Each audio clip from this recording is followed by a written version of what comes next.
અમુક મિત્રોની કોમેન્ટ હતી કે ભાઈ અમે અથાણું જે કેરીનું બનાવીએ છીએ ને એ કાળું પડી જાય છે, બગડી જાય છે અને વાસ આવવા લાગે છે.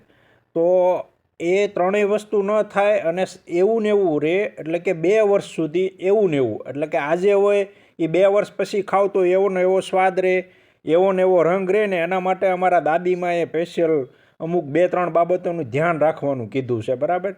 તો એ દાદીમા વર્ષોથી બનાવતા અને એણે એક્સપિરિયન્સના આધારે, અનુભવના આધારે અમને શીખ્યું છે કે ભાઈ તમે જ્યારે આ અથાણું બનાવો ને ત્યારે તમે જે કેરી લાવો ને એ તમારે ખાટી કેરી લાવવાની મતલબમાં, એટલે એનો સ્વાદ એ સારો રહેશે અને સારી રહેશે. એમાં અમે છે ને દેશી કેરીનો ઉપયોગ કરીએ છીએ. જો દેશી કેરી હોય ને એને આ રીતે કાપી અને ત્યારબાદ એને સૂકવવાની છે. શીરું છે ને આપણે મીઠા અને હળદરમાં બોળી અને પછી એને સૂકવવામાં આવે છે. અને સૂકવતી વખતે ખાસ ધ્યાન રાખવાનું છે, આપણે જે શીરું છે ને એની અંદર પાણી ન રહેવું જોઈએ.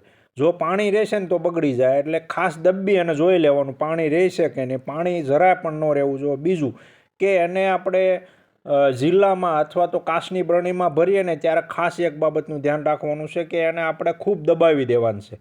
અથાણું છે ને એને દબાવવાનું છે, એટલે જેટલું દબાવશો એટલું સારું રહેશે. બીજું કે એ પૂરેપૂરું ડૂબેલું હોવું જોઈએ, એટલે જે આપણું તેલ હોય ને, બોળો જે બનાવ્યો હોય અથાણાનો, એ તેલ આપણે એમાં નાખી દેવાનું છે. ઉપર તેલ જેટલું નાખીશું વધુ, એટલે કે ડૂબેલું હશે એમ કાયમ માટે આપણું અથાણું એવું ને એવું રહેશે.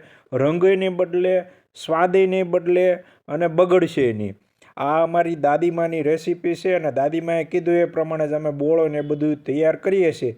એ બોળાની રેસીપી પણ હું મૂકીશ, બરાબર.